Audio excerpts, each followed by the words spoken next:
ಶಿವಾಜಿನಗರದಲ್ಲಿ ನೆನೆ ನಡೀತಾ ಇದ್ದಂತಹ ಫುಟ್ಪಾತ್ ತೆರವು ಕಾರ್ಯಾಚರಣೆ ವೇಳೆ ಅಹಿತಕರ ಘಟನೆಯೊಂದು ನಡೆದು ಹೋಯಿತು. ಜಿಬಿಎ ಅಧಿಕಾರಿಗಳ ಮನೋಬಲವನ್ನೇ ಕುಸಿತ ಮಾಡುವಂತಿತ್ತು ನಿನ್ನೆಯ ಪ್ರಕರಣ.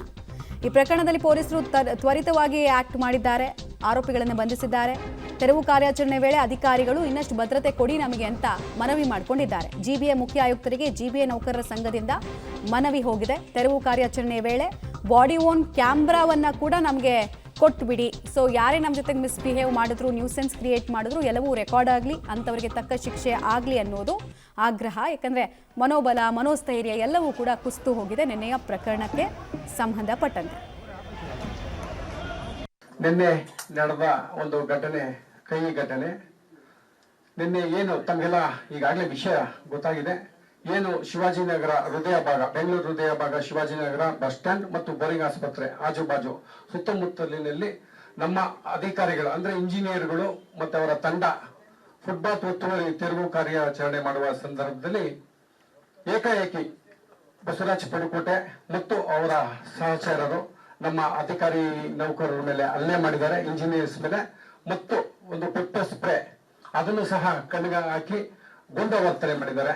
ಕೂಡಲೇ ಘಟನೆ ನಡೆದ ಒಂದು ಅರ್ಧ ಗಂಟೆಯಲ್ಲಿ ಕಮರ್ಷಿಯಲ್ ಸ್ಟ್ರೀಟ್ ಪೊಲೀಸ್ ಸ್ಟೇಷನ್ ಅವರು ಮತ್ತು ಹಿರಿಯ ಅಧಿಕಾರಿಗಳ ಒಂದು ಮಾರ್ಗದರ್ಶನದಲ್ಲಿ ಎಫ್ಐಆರ್ ದಾಖಲಾಗಿ ಎಲ್ಲ ಗಂಭೀರ ಪ್ರಕರಣಗಳನ್ನ ಬಿಎನ್ಎಸ್ ಆಕ್ಟ್ ಪ್ರಕಾರ ಒಳ್ಳೆ ಗಂಭೀರ ಪ್ರಕರಣವನ್ನು ದಾಖಲು ಮಾಡೋದಲ್ಲದೆ ಘಟನೆಯನ್ನು ನಡೆದ 10 ಗಂಟೆ ಒಳಗಾಗಿ ಎಲ್ಲ ಒಂದ್ಸತಿ ಹೊಡೆದಾಗ ಮಾಡಿದಾಗ ಅವ್ರದೆಲ್ಲ ಬಂದು ಅನೇಕ ಬಾರಿ ಆಗಿದೆ. ಇದು ಈಗಲೇ ಅಲ್ಲ, ಸುಮಾರು ವರ್ಷಗಳಿಂದ ನಡೆದುಕೊಂಡು ಬಂದಿದೆ. ಇವತ್ತುವರೆ ಕಾರ್ಯಕ್ರಮ ನಮಗೋಸ್ಕರ ಮಾಡ್ತಾ ಇಲ್ಲ, ಸಾರ್ವಜನಿಕರಿಗೋಸ್ಕರ ಮಾಡ್ತಾ ಇದ್ದೀವಿ. ಮಾಧ್ಯಮ ಮಿತ್ರರು ಇದನ್ನೆಲ್ಲ ನೋಡ್ಬಿಟ್ಟು ಮಾಡಿರೋದ್ರಿಂದ ನಮ್ಗೆ ಒಳ್ಳೆ ಸಹಕಾರ ಸಿಗ್ತಾ ಇದೆ. ಹಾಗೆ ನಮ್ಮ ಇಂಜಿನಿಯರಿಗೆ ಹೆಚ್ಚಿನ ಆಸಕ್ತಿ ಕೊಟ್ಟು ಕೆಲಸ ಮಾಡ್ಬೇಕಾದ್ರೆ ನಿಮ್ಮ ಸಪೋರ್ಟ್ ಇರಬೇಕು. ಆಮೇಲೆ ಅಧಿಕಾರಿಗಳು, ಮೇಲಧಿಕಾರಿಗಳು ಹಾಗೂ ಸಚಿವರು ಸಹ ನಮ್ಗೆ ಸಪೋರ್ಟ್ ಕೊಡ್ತಿದ್ದಾರೆ. ಹಾಗೆ ಈ ತರ ಮುಂದೆ ಒರೆಸ್ಕೊಂಡು ನಮ್ಗೆ ಸಪೋರ್ಟ್ ಕೊಡ್ತಾರೆ, ನಾವು ಮುಂದಿನ ಚೆನ್ನಾಗಿ ಕೆಲಸ ಮಾಡ್ತೀವಿ. ಅಟ್ಲೀಸ್ಟ್ ಈಗ ಸಿಗಾಕೊಂಡಿರೋರಿಗೆ ತಮ್ಮಿಂದ ಒಂದು ಈ ತರ ಯಾರನ್ನು ಯೋಚನೆನೂ ಕೂಡ ಮಾಡಬಾರ್ದು. ಅಧಿಕಾರಿಗಳಿಗೆ ಒಂದು ನಾವು ಎದುರಿಸಬಹುದು, ನಾವು ಅಡ್ಡಪಡಿಸಬಹುದು, ಅವ್ರು